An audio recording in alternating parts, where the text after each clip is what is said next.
Shalom Obracha, mes chers amis, pour la paracha de Vayera. Dans le livre de Bereshit, au Perek Yudchet 18 et au Pasuk 4, Dalet, là-bas la Torah nous mentionne qu'Abraham Avinu, lorsqu'il avait vu les trois personnes, on va dire trois personnes parce qu'au début il ne savait pas du tout que c'était des anges, il les a pris pour des étrangers. Et il leur dit, Yukachna me'at mayim v'rahatsu raglechem v'isha'anu tahat ha'etz. Ça veut dire, permettez-moi qu'on apporte un peu d'eau pour vous laver les pieds et reposez-vous sous cet arbre.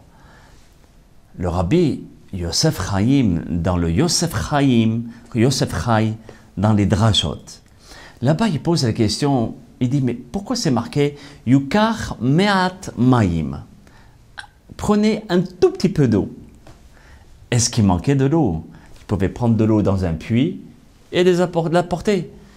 Et l'eau, en plus, elle était gratuite à cette époque. Alors pourquoi il dit « Yukachna me'at mayim » ? Un petit peu d'eau. Et il explique comme ça. Il y a des personnes, parfois, qui n'ont pas beaucoup à manger. Alors qu'est-ce qu'ils font ? Soit il boit énormément avant de s'attabler et ensuite, il mange. Ou bien, ils mangent un petit peu de pain et par-dessus, ils vont boire, ce qui provoque malheureusement des embonpoints. Parce qu'ils n'ont pas tellement beaucoup à manger, alors ils sont obligés de se remplir l'estomac avec des liquides.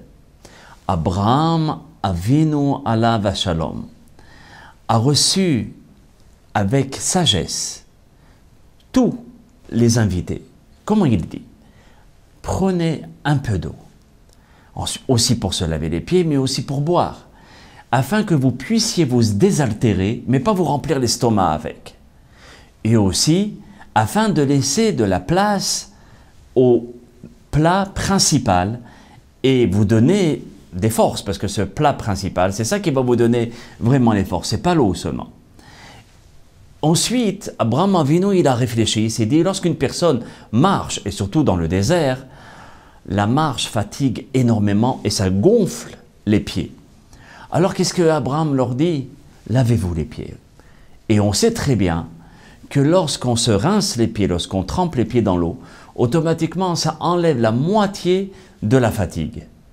Et Abraham Avinu continue avec sa sagesse et il dit, et pour que vous puissiez bien manger, on ne peut pas manger avec la fatigue. Alors reposez-vous et asseyez-vous sous cet arbre. Regardez notre patriarche Abraham Avinu alav shalom, qui lui se hâtait à faire la mitzvah de Achnasat Orahim. On apprend grâce à lui l'art d'accueillir les invités. Donc cela veut dire qu'il a pas seulement dit Yukachna me'at mayim parce qu'il n'avait pas assez d'eau, ou bien parce qu'il ne voulait pas donner de l'eau. C'est comme une personne qui va dire, tiens, prenez la 10e boulette. Vous voyez, donc cela veut dire Abraham Avinu n'a pas de comparaison à ça. Mais s'il a dit me'at un petit peu, parce qu'il a réfléchi, comme on vient de l'expliquer. Il y a une deuxième explication qu'on rapporte, parce que par rapport à lavez-vous les pieds, d'accord? Il y a l'explication qu'on vient de donner par rapport au fait d'enlever les pieds qui étaient gonflés et de les reposer. Et donc ici, Rashi rapporte l'explication que tout le monde connaît. Kasavour shehem aravim, shemishtahavim le avak raglehem. Lui, Abraham Avinu, pensait que ces trois hommes, c'était des idolâtres, des arabes idolâtres. Vikpid shelo leachnis avodazara le beto. Et il a fait très attention, Abraham Avinu, de ne pas faire rentrer de l'idolâtrie à l'intérieur même de sa tente. Rabbi Yosef Chaim, dans un autre livre qui s'appelle le Ben Yehoyada, qui est des explications sur le Talmud, principalement dans la Gemara Baba Metzia là-bas, il rapporte l'explication suivante. Il dit, mais comment on peut se prosterner à la poussière de nos pieds? C'est un peu bizarre. Alors, il répond de cette manière. Les gens qui devaient partir en voyage, avant de partir, ils allaient dans leur temple pour offrir un sacrifice. Et ils se prosternaient devant leur idole et il leur demandait à cette idole de faire une très très bonne route. Les gens qui faisaient, les idolâtres, pensaient que cette idole les protégeait pendant le chemin, et que les Ovdei Avodah Zara, les idolâtres, fantasmaient vraiment. Et ils pensaient, ils étaient convaincus que l'idole était devant eux, elle marchait devant eux, et la terre, quand elle bougeait à cause du vent, eux, ils ne pensaient pas que c'était le vent. Ils pensaient que c'était l'idole qui leur traçait le chemin, et que eux, ils mettaient les pieds là où l'idole faisait des marques. Et donc, comme ça, soit ils trouvaient leur route, soit ils se perdaient. Et quand ils arrivaient à destination, pour remercier l'idole, ils se prosternaient au sable qui était sur leurs pieds. C'est pour cela que Rashi nous dit que Abraham Avinu alav shalom, il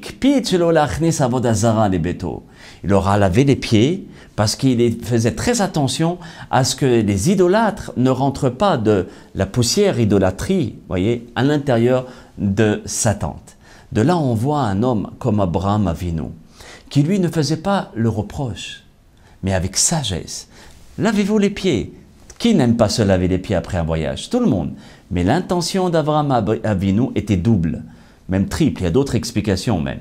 Mais les deux explications que nous avons rapportées, l'un pour donner du nahat ruach, du bienfait à l'invité, et indirectement enlever la poussière, le sable de l'idole. Qu'Hachem vous bénisse, à très bientôt pour d'autres explications de la paracha selon le Ben Ish Chai alav shalom. Kol Tov.